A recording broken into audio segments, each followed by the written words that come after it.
Welcome to the 2021 Nautilus Book Awards Author Spotlight Series. I'm your host, Christine Upchurch. Now celebrating 21 years of honoring better books for a better world, Nautilus Book Awards continues to embrace books from a wide spectrum of the publishing industry. Books which radiate hope and wisdom. Books which nurture our inner connection and inspire us to connect together as individuals, as communities, and as planetary citizens. This is a vast conversation, one which is more important today than ever before. Today, we are focusing the spotlight on Silver Award winner Jane Fleishman. She has won in the category of social change and social justice for her book entitled The Stonewall Generation, LGBTQ Elders on Sex, Activism, and Aging. Jane Fleishman is a certified sexuality educator. She's a researcher, a writer. Her recent TED Talk was entitled, "Is It Okay for Grandma to Have Sex?" where she articulated her mission to promote the sexual well-being of older adults. She has co-chaired conferences on sexuality, and she launched a popular column on sex and aging for Live Well magazine. She's co-hosted podcasts and has hosted her own monthly radio show. And she received the William R. Staten Award for Leadership in the field of human sexuality. Again, her book is entitled The Stonewall Generation, LGBTQ Elders on Sex, Activism, and Aging. I would like to welcome and congratulate Jane Fleishman. Jane, fabulous job. Oh, thank you, Christine. So great to be with you. I'm very excited. You know, first of all, I think it's really courageous to be focusing on sexuality and aging because in our culture, it seems like sexuality seems to be equated with youth, maybe up to middle age of maybe mid-40s. But clearly, we humans are sexual beings. What inspired you to write this book? Great question to start with. So first of all, I'm old myself. And I'm an older lesbian.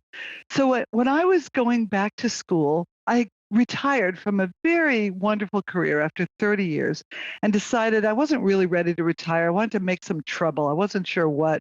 But I went back to school and got my PhD at the age of 62. Now, that was not easy. If you talk about brave, that was hard. But when I was finishing up, I was really interested in the sexuality and the sexual lives of older adults, particularly those who are marginalized, either because of their race or their orientation. And I had done my dissertation research, a quantitative evaluation of older adults in same-sex relationships. And I looked at not their problems, but their sexual satisfaction. And I had some great results. It was fascinating research. It was great stuff. Nobody's talking about this stuff. And so I was very excited. But I was also longing. I was longing for the stories behind the numbers, because when you do quantitative evaluation, you get the numbers, but you don't really get to see the fabric and the texture behind it. So almost immediately after I finished my doctoral degree, I embarked on this crazy idea of writing a book. I mean, it's all crazy. I had never gone back to school at the age of 56, I guess is when I started. I had never done a dissertation. I'd never done research. And now I was writing a book. And the book became my lens through which I could view the stories and the people behind the numbers. And I interviewed people all over the country. And it was a fascinating and wonderful and really fun experience. Because as you say, we don't talk about sex very often, particularly with older adults.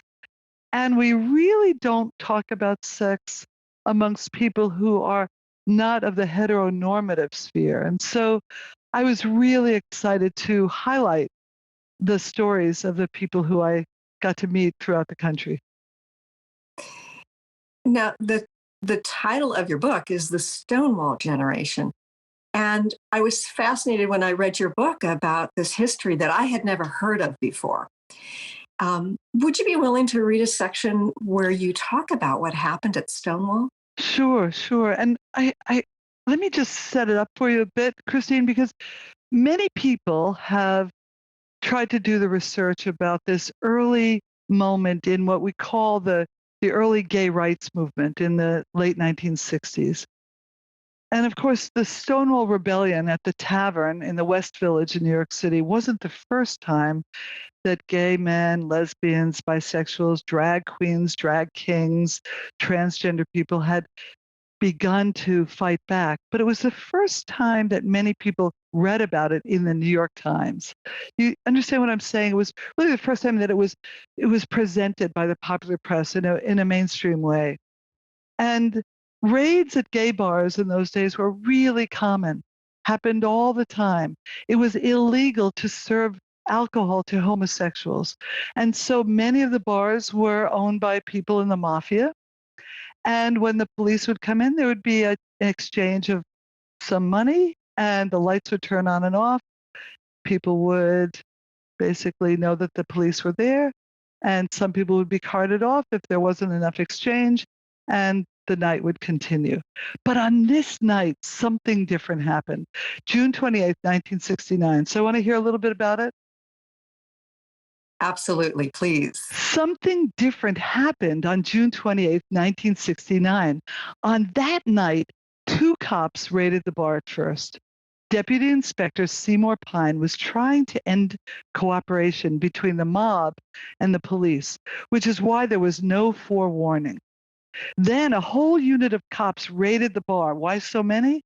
The plan was to take all the alcohol from the premises and make arrests, which required police vans. Once the raid started, a crowd gathered in the little park across the street from the Stonewall. Someone threw a bottle, someone else started shouting. The events of a chaotic late-night raid, an event that was all too common at that time, will always be hard to pinpoint exactly, even more so when records of that time were not kept. We may never know the full truth of what happened that night, but according to a Village Voice reporter who was there, the real turning point was when the police dragged a butch, mixed-race lesbian, Stormy DeLavier, outside. Because the van was already full, they pushed her into one of the squad cars, but she got out 3 times and tried to run back into the bar. Finally, one of the police pushed her back into the van and she yelled out, "Why don't you guys do something?" It was as if her question ignited the crowd. Gay men, lesbians, bisexual people fighting back, drag queens and butch lesbians leading the charge, proclaiming their identity. Not what anyone would have expected. At one point, the police were barricaded inside and couldn't get out because there was no rear exit and the front door was blocked by the crowd from the street. Hours passed and more people piled into the street. Fortunately, no shots were fired. The police never took out their revolvers or casualties would have been rampant. When the drag queens got into the van, some of them created a kick line, others chanted for their rights, and activists from other parts of New York joined in solidarity. The riot lasted a few days in a row, died down, then flared up a few days later. Stonewall was not just a riot in the streets. Stonewall marked for many the bold beginnings of a militant resistance after years of criminalization, stigma, cruelty, and hiding. For anyone who was coming of age in the late 1960s and 70s, people like me, Stonewall represented an opening, a door, a new beginning, a way out of the closet. That first night of Stonewall wasn't a pre-planned event. It was one of those spontaneous moments where all the pieces just fit. I'll stop there. What an amazing story. And I mean, reading some of your interviews where people are talking about what happened and reading, hearing you read this now, it's like just thinking in terms of going out to have a drink with friends or loved ones and having to be very, very careful just because of who you are, even though you're not hurting anybody. So having that oppression and knowing that at any moment the cops can come in and do their thing and there's all this corruption. But it's very inspiring to hear about how the people decided no more. Mm. And in your book, you interview these people. What is it that surprised you when talking to some of these people about this early activism? Yeah, well, first of all, I crisscrossed the country to find the right people because I didn't want everyone to end up looking just like me from Northampton, Massachusetts, which is a hub for many lesbians who have decided to raise their families there. And there are many myths about the Stonewall Rebellion and about the early rights movement for gay liberation, right? Many people think it was mostly white gay men. And in fact, the story I just read for you showed you that there were many other people in the leadership and really leading the way. But I also wanted to make sure that there were people from many different backgrounds. And so I really considered the racial, ethnic, cultural, political, gender, sexual orientation, the region of the country where people are from, so that I could really give the readers a much wider swath of who's been involved. But what was one of the biggest surprises?